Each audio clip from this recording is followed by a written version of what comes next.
Hello बच्चों, mission ज्ञान से मैं ज्योति मालपानी राजस्थान सरकार और वेदांता के CSR इनिशिएटिव ई कक्षा में आपका स्वागत करती हूँ। देखिए बच्चों, हम लोग हमारा न्यूमेरिकल्स पार्ट कर रहे हैं। इलेक्ट्रिक पोटेंशियल जो चैप्टर है उसके न्यूमेरिकल सॉल्व कर रहे हैं। आज भी हम वही करेंगे, तो कॉपी पेन लेके बैठ जाइएगा। चलिए शुरू करते हैं। आज का हमारा फर्स्ट क्वेश्चन है, वो ये है कि 30 माइक्रोकूलाम का आवेश XY निर्देश तंत्र के मूल बिंदु पर स्थित है। भाई XY आपको कोऑर्डिनेट सिस्टम दिया हुआ है, ऐसे तो होता है XY। कैसे बनाते हैं आप लोग? ये हमारा X एक्सिस, ये Y और ये होता है मूल बिंदु। और यहाँ पे कितना आवेश रखा हुआ है? 30 माइक्रोकूलाम का। और मूल बिंदु के कोऑर्डिनेट्स क्या होते हैं? मूल बिंदु के कोऑर्डिनेट्स होते हैं 0 0 होते हैं ना। चलिए, बिंदु A/√2, A/√2 यानी कि कोई बिंदु है जिसके आपको कोऑर्डिनेट्स दिए हुए हैं। मान लीजिए ये बिंदु है A और दूसरा बिंदु है जिसको हमने मान लिया B, जिसके कोऑर्डिनेट है A और 0। आपको A और B बिंदु के बीच में कितना पोटेंशियल डिफरेंस होगा, आपको ये कैलकुलेट करना है। यही तो करना है। अब देखिए, पोटेंशियल जो डिफरेंस होता है वो क्या होता है? दोनों जो बिंदु होते हैं वहाँ पर आप पोटेंशियल निकाल लीजिए और उनको माइनस कर दीजिए। ऐसे ही तो करते हैं कि अगर मान लीजिए ये बिंदु है A, इस पर पोटेंशियल VA, ये बिंदु है B, यहाँ B, तो VA माइनस VB करेंगे। यही तो पोटेंशियल डिफरेंस होगा। यानी कि आपको क्या कैलकुलेट करना है? पहले आप VA कैलकुलेट करिए, फिर BB करिए और देन दोनों को माइनस कर दीजिए। चलिए आप शुरू करते हैं। ये हमारा डायग्राम है, यहाँ हमारा आवेश रखा हुआ है, ठीक है। और ये बिंदु हो गया हमारा A, जिसके कोऑर्डिनेट कितने हैं? A/√2, ये भी A है, A/√2। और जो B बिंदु है उसके कोऑर्डिनेट कितने हैं? A, 0। अब देखो 0 मतलब Y 0 हो गया, और Y 0 कहाँ होता है? X एक्सिस पे, इसलिए इस बिंदु को मैंने X एक्सिस पे लिया है, ठीक है। अब आप पहले VA निकालिए, देन VB निकालिए और फिर दोनों का पोटेंशियल डिफरेंस निकाल लीजिए। इस आवेश यहाँ पर बिंदु A पर जो भी पोटेंशियल होगा वो डेफिनेटली इस आवेश की वजह से होगा, क्योंकि आवेश तो यही रखा हुआ है हमारे ओरिजिन के ऊपर। ओरिजिन के कोऑर्डिनेट कितने हैं? 0 0।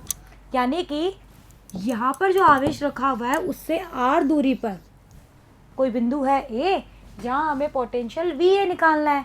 और वो फॉर्मूला क्या होता है V का? KQ/R।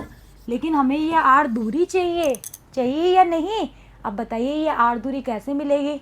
भाई उसने डायरेक्टली आपको r नहीं दिया है, वो ये जानना चाह रहा है कि बच्चों को दूरी निकालना आता है या नहीं। यानी कि वो यहाँ पर आपका ये चेक करना चाह रहा है कि आपकी मैथमेटिक्स भी कितनी स्ट्रॉन्ग है। क्योंकि ये जो चीज़ है हम मैथमेटिक्स में पढ़ते हैं कि अगर हमें दो बिंदुओं के कोऑर्डिनेट्स दे दिए जाए तो उनके बीच की दूरी हम कैसे निकालते हैं, इसका एक फॉर्मूला होता है जो हम मैथ्स में पढ़ते हैं। कैसे निकालते हैं? जैसे ये कोई दो बिंदु है A और B, इसके कोऑर्डिनेट हैं x1 और y1, इसके कोऑर्डिनेट हैं x2, y2। तो जब इन दोनों के बीच की आपको दूरी निकालनी हो AB, तो कैसे निकालते हैं? √x1 माइनस x2 का square plus y1 minus y2 का स्क्वायर, और इस पूरे का अंडर रूट निकालते हैं। याद आ गया कुछ? तो आपको बस यही फॉर्मूला यहाँ यूज़ करना है। पहले ये दूरी निकालनी है OA, देन निकालनी है OB। जब दूरी मिल गई तो ये रहा हमारा पोटेंशियल का फॉर्मूला। पोटेंशियल निकाल लो दोनों पे, फिर माइनस कर दो। चलिए पहले निकालते हैं AO। ये AO है, AO क्या होगा?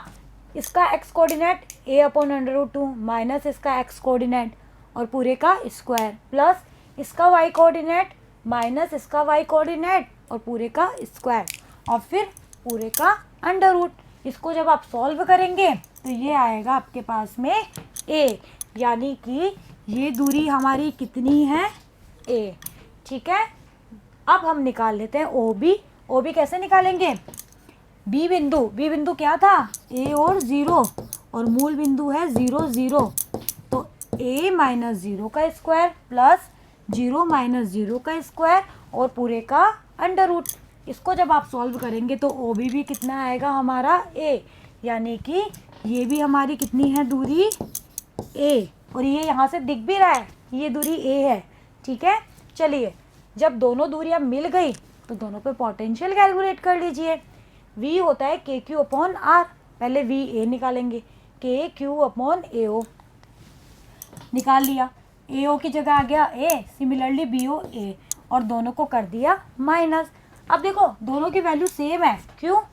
क्योंकि आवेश भी सेम है और दोनों जो बिंदु है वो मूल बिंदु से सेम दूरी पर रखे हुए हैं। तो बताओ दोनों का डिफरेंस क्या होगा? 0। तो बताइए टोटल जो हमारा पोटेंशियल डिफरेंस है वो कितना निकल के आया? 0। क्वेश्चन इजी था ना? ऐसे और भी क्वेश्चंस हैं, आप लोगों ने करिएगा, बिल्कुल यही फॉर्मूला लग के होएगा। दो आपको कोऑर्डिनेट दे दिए जाएंगे पॉइंट्स के, पहले आप दूरी निकालिए देन पोटेंशियल निकालिए। ओके बच्चों, चलिए आगे बढ़ते हैं। अब हमारा नेक्स्ट क्वेश्चन है कि किसी विद्युत क्षेत्र में एक्स वाई बिंदु पर विद्युत विभव का मान दे रखा है, वो इतना है, बी की वैल्यू आपको गिवन है। इस बिंदु पर विद्युत क्षेत्र के मान का परिकलन करिए। आप देखिए यहाँ आपको क्या करना होगा, आपको एक फॉर्मूला याद करना होगा, ई और वी में एक रिलेशन जो हम लोगों ने डिराइव किया था, E equal to minus grad V था या नहीं?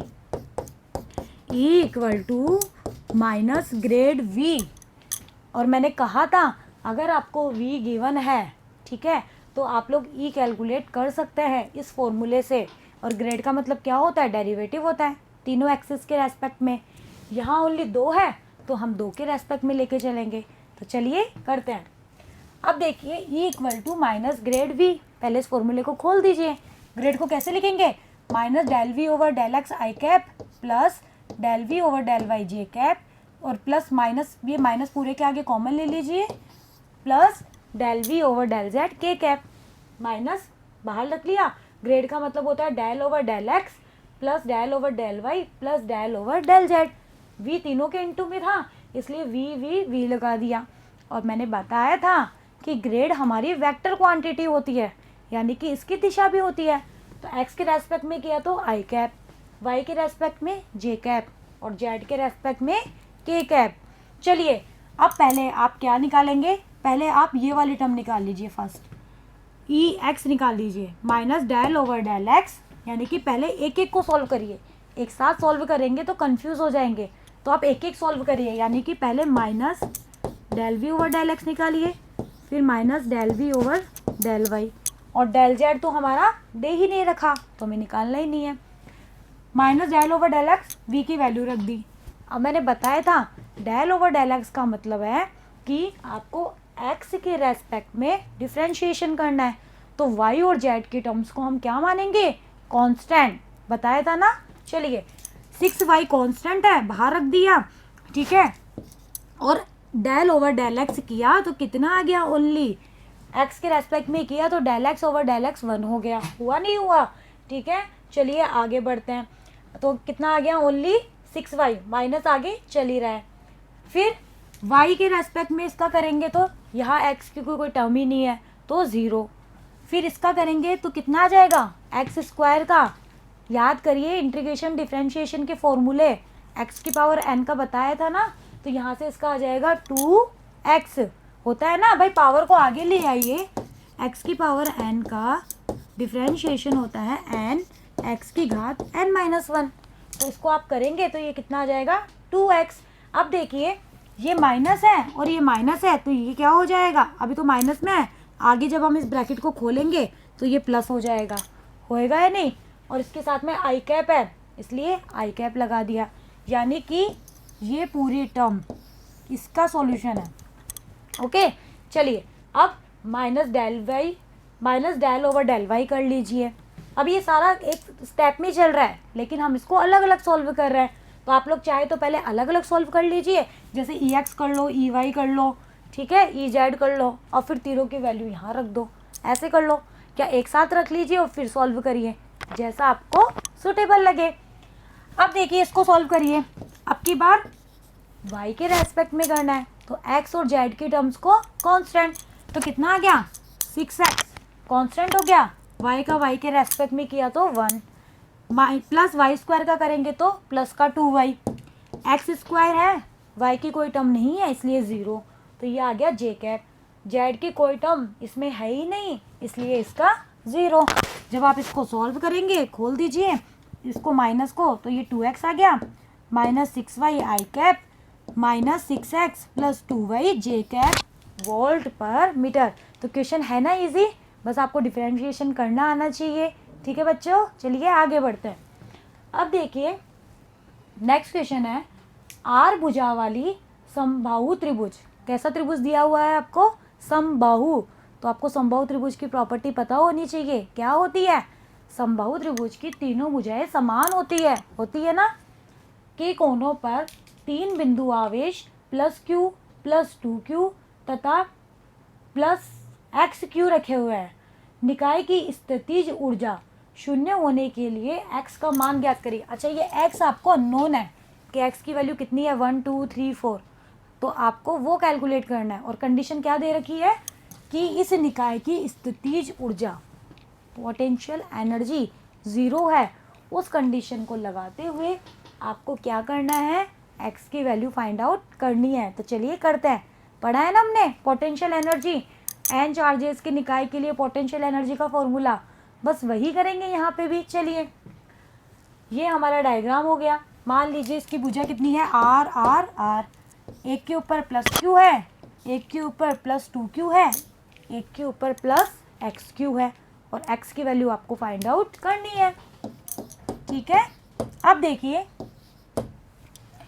स्थितिज ऊर्जा मैंने आप लोगों को लिखना सिखाया था। 3 आवेशों का निकाय हो तो कैसे लिखते हैं, एक के कारण दूसरे, जैसे 1 पहले इस निकाय के कारण होगी, फिर इस निकाय के कारण और इसके कारण। और हम डबल बार नहीं लेते हैं क्योंकि हमारे फॉर्मूले में नहीं आता था, तो हम हाफ लगाया करते थे, बाहर करते थे ना। तो ये आ गया यू, कितना आ गया, पहले 1 2 + 1 3 + 2 3, यू मतलब पोटेंशियल एनर्जी। आप देखिए यू का फॉर्मूला आपको पता है क्या होता है, K Q1 Q2 upon R. Normally U का फॉर्मूला यही होता है, Q1 Q2। Q1 कितना है, Q, ये देखिए Q और 2Q, और इन दोनों के बीच की दूरी कितनी है, R, तो ये आ गया +1/4 पाई 1 3 करेंगे तो Q XQ अपॉन R, +2 3 के लिए निकालेंगे तो 2Q XQ अपॉन R। क्या कॉमन है सब में, के R और Q स्क्वायर। देखो Q Q मिलके Q स्क्वायर, Q Q मिलके Q स्क्वायर, यहाँ भी Q स्क्वायर, तो इसको भी कॉमन ले लिया, तो अंदर क्या बचा, 2 + x + 2x = 0, यही तो बचा। ये आ गया टोटल U। अब आपको कंडीशन क्या दे रखी है कि आपकी पोटेंशियल एनर्जी 0 है, तो इस टर्म को 0 के बराबर कर दीजिए। कर दिया हमने 0 के बराबर। देखो के की वैल्यू कभी 0 होती है नहीं, के की वैल्यू होती है 9 × 10⁹ निर्वात के लिए होती है ना, तो ये 0 नहीं हो सकता। आवेश आपका 0 हो सकता है नहीं, कभी देखा है आवेश का मान 0 नहीं। दूरी आपकी 0 हो सकती है भाई, समबाहु त्रिभुज है तो उसकी भुजाओं के बीच कुछ तो दूरी होगी, तो ये भी 0 नहीं हो सकती भाई। जब ये तीनों 0 नहीं हो सकते लेकिन u 0 है, इट मीन्स ये अंदर की टर्म 0 होनी चाहिए, यही तो होगा। तो इस अंदर की टर्म को हमने क्या कर दिया, 0, और जब आपने इसको 0 किया तो आपको यहाँ से x की वैल्यू कितनी मिल गई, -2/3, यानी कि थर्ड आवेश हमारा कितना है, -2/3q। तो x की वैल्यू कितनी आ गई, -2/3q। तो क्वेश्चन इजी था ना, बस आपको पोटेंशियल एनर्जी का फॉर्मूला पता होना चाहिए था, और थोड़ा सा यहाँ दिमाग यूज़ करना है कि किस टर्म को 0 करना है। कुछ बच्चे क्या करते, इसको पूरी को ही 0 कर देते, ऐसा नहीं करना था। ओके, तो बच्चों इसी के साथ हमारा जो ये 3rd चैप्टर है वो कंप्लीट होता है। अब हम पढ़ेंगे हमारा नेक्स्ट 4th चैप्टर, तो बने रहिएगा मेरे साथ। बाकी के जितने भी आपके क्वेश्चंस हैं जो रह गए हैं आप उन्हें खुद से सॉल्व करिए, बाकी आपको PDF में सॉल्यूशन के साथ वो प्रोवाइड हो जाएंगे। तो मिलते हैं नेक्स्ट वीडियो में, थैंक यू।